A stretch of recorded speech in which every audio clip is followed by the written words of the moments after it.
నమస్తే, welcome to KTV Telugu. నేను అసలు ఒక 2 నెలల క్రితం మనతో పాటు కాలువ సుజాతక్క ఒక ఇంటర్వ్యూలో పాల్గొన్నారు. సో గెలిచిన తర్వాతనే మళ్ళీ నీకు ఇంటర్వ్యూ ఇస్తా అన్నారు. ఇప్పుడు వాయిస్ ఇస్తున్నారు మనకి. గతంలో ఎలా మాట్లాడారో దానికి భిన్నంగాను ఇప్పుడు ఉండబోతుందేమో చూద్దాం. చాలా ఇంట్రెస్టింగ్గా టాపిక్ ఇప్పుడు మనం మాట్లాడేది. అక్కడ ఏంటి కాంగ్రెస్ పార్టీకి భయం పట్టుకుంది అని అంటున్నారు. ఏం చెప్తారు దీనికి? దేనికి భయం? బీజేపీ నాయకులు అంటున్న ప్రధానమైన మాట కాంగ్రెస్ పార్టీకి భయం పట్టుకుంది అంటే ఏంది భయం? అంటే ఏంది? మా ఇంట వంటలు ఏంది అదేంది అట్లా అంటే ఏంది చెప్పండి? ఏంది భయం? అయోధ్య రామ మందిరాన్ని బాయ్కాట్ చేయడానికి ముఖ్యమైన కారణం భయం కాంగ్రెస్. నిజమేనా? రామ మందిరానికి వస్తే భయం ఏంటి? రాముణ్ణి ఎన్నికలలో రాజకీయంగా వాడుకునేటోళ్ళు మీరు భయపడాలి. అట్లాంటి దేవుడి కార్యక్రమాలని తీసుకొని ముంగల పెట్టుకుని ఎన్నికలకు పోయేటోళ్ళు మీకు చెప్పుకోవడానికి జెండా లేదు, ఎజెండా లేదు, మీరు భయపడాలి. అట్లాంటివి ఏమైనా హిందువుల అంటే ఏమంటారు అది మనకున్నటువంటి సెంటిమెంట్ను వాడుకొని మీరు దేవాలయాలను వాడుకొని లేకపోతే మతాలను వాడుకొని రాజకీయాలకు పోతారు. అభివృద్ధి గురించి చెప్పరే? అభివృద్ధి చెప్పాల్సినటువంటి పని బాధ్యత మీది కాదా? ఒక రాజ్యాంగం ప్రకారంగా ఒక ప్రజాస్వామ్యబద్ధంగా ఎన్నుకోబడినటువంటి ప్రభుత్వము ఏం చెప్పాలి? నేనేం అభివృద్ధి చేసినా ప్రతిపక్షంగా మీరు మాకేం క్వశ్చన్ చేస్తారు, ఏం సలహాలు ఇస్తారు అని అడగాలి. రామ మందిర నిర్మాణానికి కాంగ్రెస్ పార్టీ భయపడుతుంది అని అనడానికి అసలు రామ మందిరం కోసం అయోధ్యలో భూమి పూజ చేసింది కాంగ్రెస్, రాజీవ్ గాంధీ. దానికి బీజం పోసింది కాంగ్రెస్ పార్టీ, శంకుస్థాపన చేసింది కాంగ్రెస్ పార్టీ. మీరు చెట్టు పేరు చెప్పి కాయలు అమ్ముకుంటున్న మీరు మమ్మల్ని చూసి భయపడుతున్నారు అని అంటే మీకే క్షేమది, మీకే సిగ్గుచేటు. ఈరోజు దేవుని పేరు పెట్టి రాజకీయం చేస్తున్నారు కదా. ప్రజలకు ఏం చేసిండ్రు అది చెప్పి తీసుకొని రండి, ఎజెండా తీసుకొని రండి. గత 10 ఏళ్ల నుంచి మీకు అవకాశం ఇచ్చిండ్రు. గత ప్రభుత్వాలలో కాంగ్రెస్ ఏం చేసింది? ఇప్పుడు మీరు 10 ఏళ్లలో ఏం చేసిండ్రో చెప్పి ఎన్నికలకు పోదాం, నడవండి. రెడీయా? Debate BJP Congress. దేవుళ్ళని మతాలని వదిలేసి అభివృద్ధి గురించి మాట్లాడదాం. రెడీయా డిబేట్ చేయడానికి? ఈ 10 ఏళ్లలో బీజేపీ ఏ డెవలప్మెంట్ చేయలేదంటారా? నిజంగా నేను కాదు, మీరు చెప్పాలి. మేము ఇప్పటిదాకా కొట్లాడినాము. కానీ నిన్న మోడీ ఆంధ్రప్రదేశ్ లో ఒక సభలో మాట్లాడారు. ఆయన 25 కోట్ల మంది ఎవరైతే పేదవాళ్ళు ఉన్నారో వాళ్ళందరినీ ఆర్థికంగా బలోపేతం చేసి వాళ్ళందరూ డెవలప్మెంట్ జరిగింది ఆ కుటుంబాలన్నీ కూడా అన్నారు. 25 కోట్ల కుటుంబాలు. ఏ రకంగా? ఆర్థిక పరంగా అంటే ఎవరు? వసంత్ ఏమన్నా శ్రీమంతుడయ్యాడా? కొత్త ఉద్యోగం వచ్చిందా? కల్వ సుజాతకి ఏమన్నా కొత్తగా ఏమన్నా ప్రభుత్వ రంగంగా ఏమన్నా వచ్చినాయా? ప్రభుత్వ పథకాలు ఏమన్నా వచ్చినాయా? లేకపోతే ఇక్కడ ఉన్నారు, చాలా మంది ఉన్నారు. అంటే ఇదేం పార్టీకి సంబంధించినది కాదు, వివిధ మతాలు, కులాలు, మానవులు అనే వాళ్ళు ఇక్కడ ఉన్నారు. అడగండి ఏ రకంగా? పోనీ జన్ధన్ ఖాతా అన్నారు, 15 లక్షలు మా అకౌంట్లో పడ్డాయినాయా? లేకపోతే బ్లాక్ మనీ తెస్తా అన్నావు, ఆ 70 మన్నా వచ్చేసి ఈరోజు దేశం అప్పుల నుంచి విముక్తి చెందిందా? లేకపోతే 3 నల్ల చట్టాలు తెచ్చిన రైతులకు ఏమన్నా ఒరిగిందా? లేకపోతే 360 ఆర్టికల్ వల్ల దేశానికి ఏమన్నా అభివృద్ధి జరిగిందా?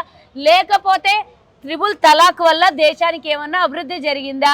ప్రజలకి ఏమన్నా మేలు జరిగిందా? నాకు చెప్పాల్సినటువంటి బాధ్యత బీజేపీ మీద ఉంది.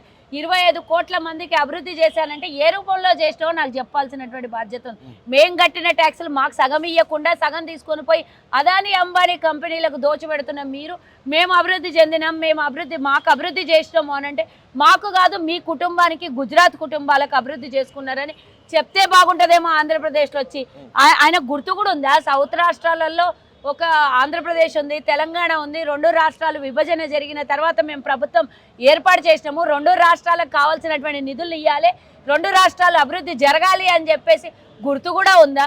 మేమంటే మా 2 రాష్ట్రాలు ఉన్నాయని గుర్తుందా? ఆంధ్రప్రదేశ్ తెలంగాణ ఉందని గుర్తుందా? డికే అరుణ గారు ప్రధానంగా చెప్తున్నారు, జ్యుడిషియల్ ఎంక్వైరీలు అంటూ, జ్యుడిషియల్ రివ్యూలు అంటూ కూడాను కాంగ్రెస్ ప్రభుత్వం కాలయాపన చేస్తుంది తప్ప ఎవరైతే కాళేశ్వరంలో నిందితులు ఉన్నారో, వీళ్ళ స్కామ్లో ఉన్నారో వాళ్ళందరినీ బయటికి తెచ్చే ప్రయత్నం చేయట్లా, కాలయాపన మాత్రమే చేస్తుందని చెప్తున్నారు. ఏం చేసిందంటే ఈమె 5 ఏళ్ళు అయింది కాంగ్రెస్ వదిలిపోయింది. ఏం చేసిందో అడగాలి ఆ అమ్మకి.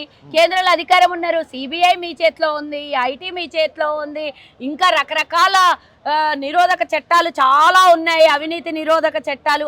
మరి అవన్నీ సంస్థలు మీ చేతిలో, మీ గుప్పిట్లో 5 ఏళ్ల నుంచి ఏటీఎం కార్డు అయింది, గీక్కుంటున్నారు.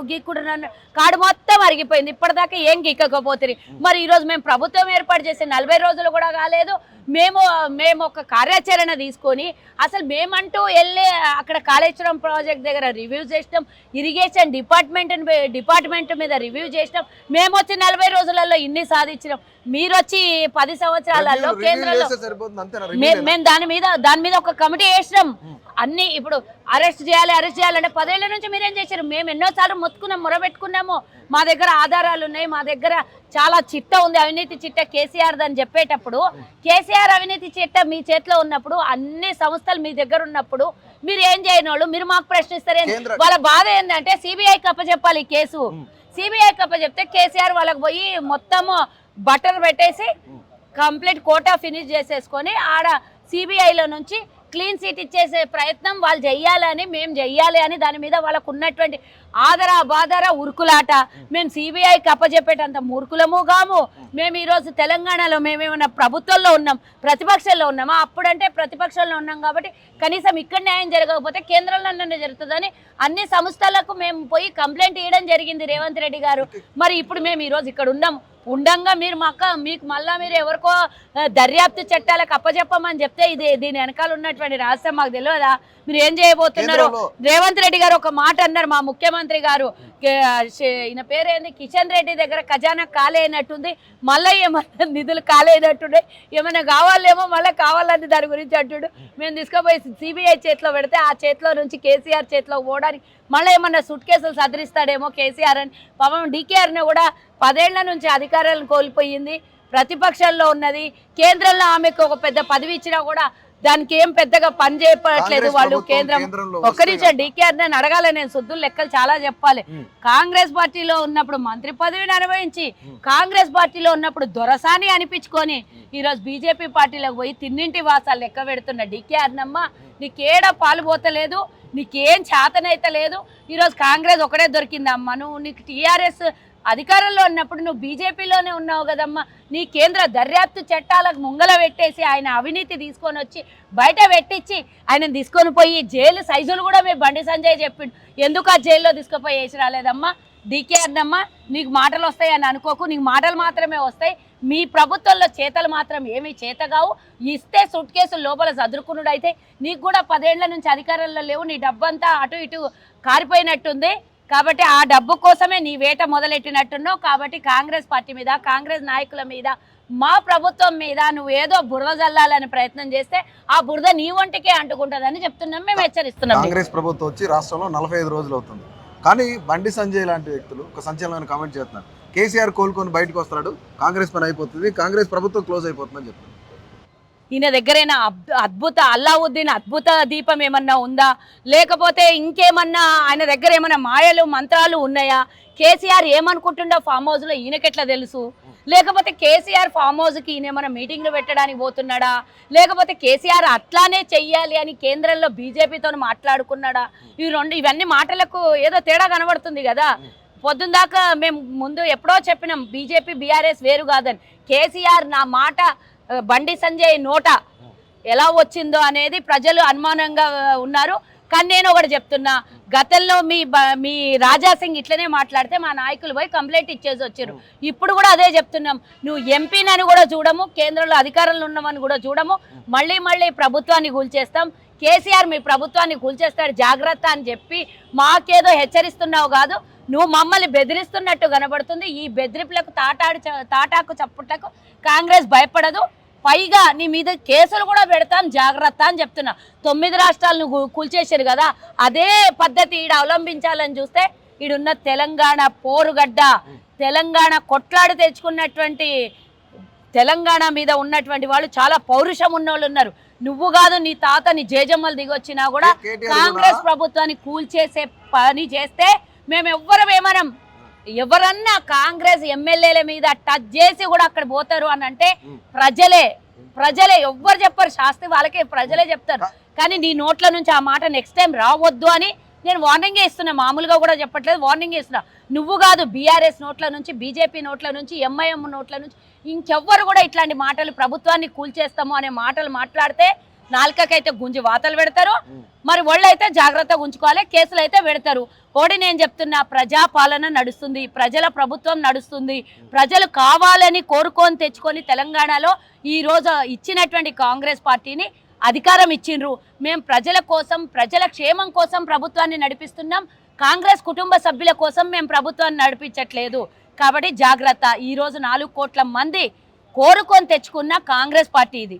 మీరు ఆషామాషిగా తీసేస్తాం మూడబీక్తాం అని అంటే ఇదేదో సన్న దారం పోగును గుంజినట్టు కాదు. ఫెవికాల్ బంధం ప్రజలకి కాంగ్రెస్ పార్టీకి ఉన్నది.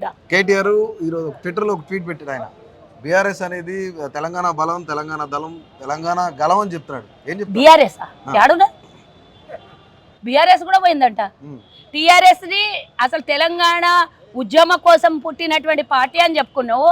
నీ స్వలాభం కోసము టీఆర్ఎస్ ని నేషనల్ పార్టీ చేసుకుంటా అని చెప్పినావు అంతే.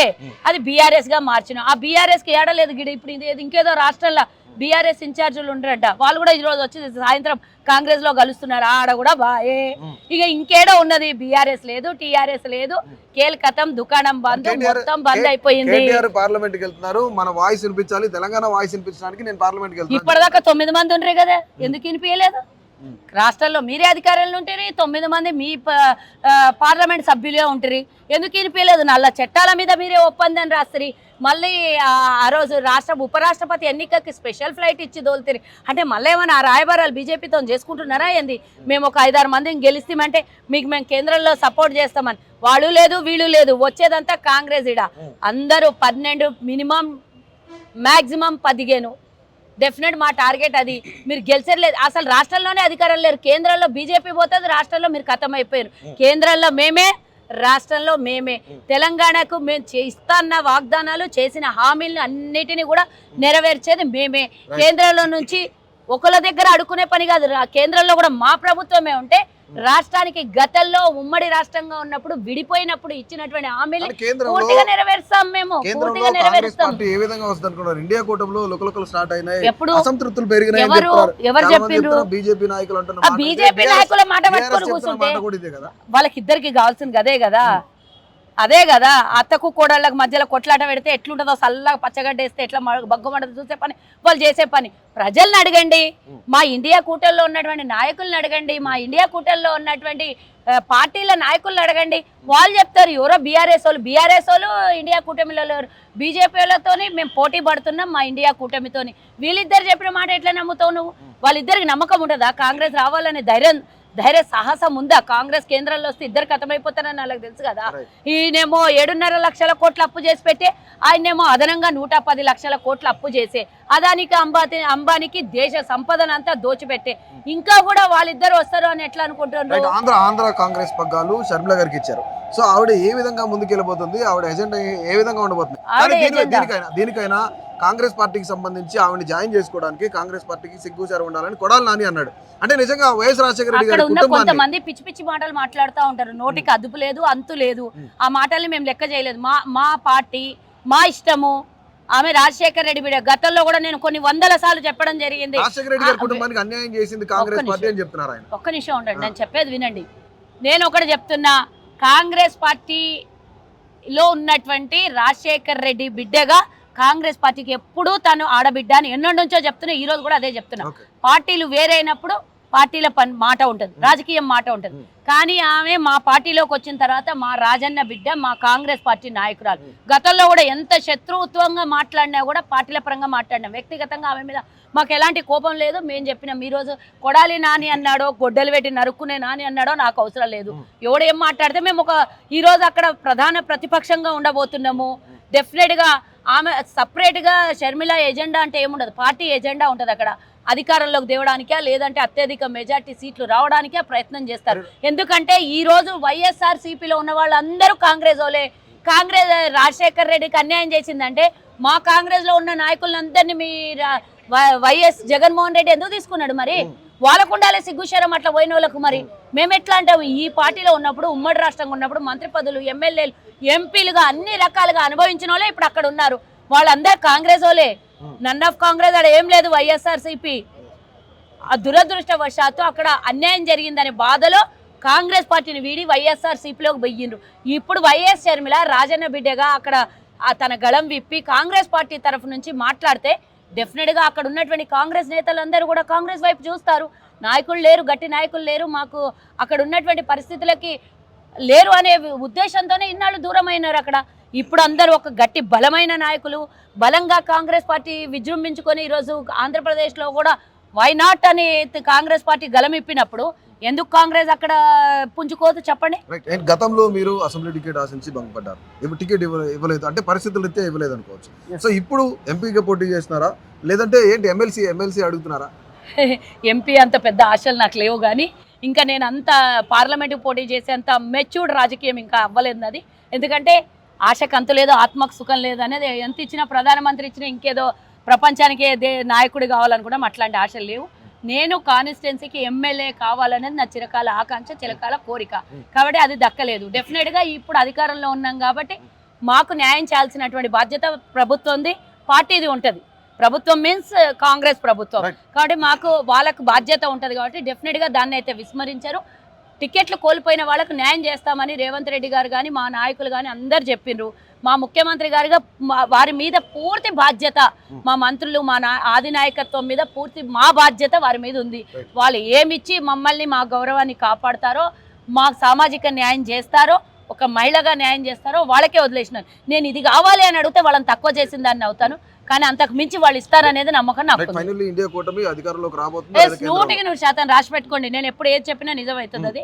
నేను ఏ ఛాలెంజ్ చెప్పినా కూడా మీరు ఇలాగే అందరు నవ్విండ్రు, కానీ అది అయిపోయిన తర్వాత మేడం చెప్పింది నిజం అని 10 ఛానల్లో నాకు ఎప్పుడే ఫోన్ చేసి ఎట్లా తెలుస్తుంది అక్క నీకు అన్నారు. అంటే ఏంది పబ్లిక్ నాడిని పచ్చిగట్ట లేనంత రాజకీయం కాదు, ఒక చిన్న పార్టీ కాదు. నిన్న మొన్న అన్నానా లేదా, చెప్పానా లేదా? నువ్వేమన్నా వాళ్ళు 100 వస్తాయి అన్నారు, మీకు ఎన్ని వస్తాయి అక్క అని అడిగినాను.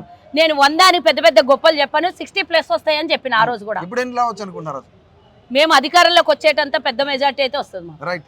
అది ఖచ్చితంగా రానున్న ఎన్నికల్లో ఏదైతే పార్లమెంట్ ఎన్నికలు జరుగుతున్నాయో అధికారంలోకి వచ్చే మెజారిటీ సీట్లు అయితే కనుక కాంగ్రెస్ పార్టీ అయితే కైవసం చేసుకోబోతుందని కాల్వ సుజాత గుప్తా చెప్తున్నారు. కెమెరా పర్సన్ డానియల్ తో Vasant, KTV Telugu, Hyderabad. Please do subscribe to. Please do subscribe to. Please do subscribe to. Please do subscribe to. Please do subscribe to. Please do subscribe to KTV Telugu.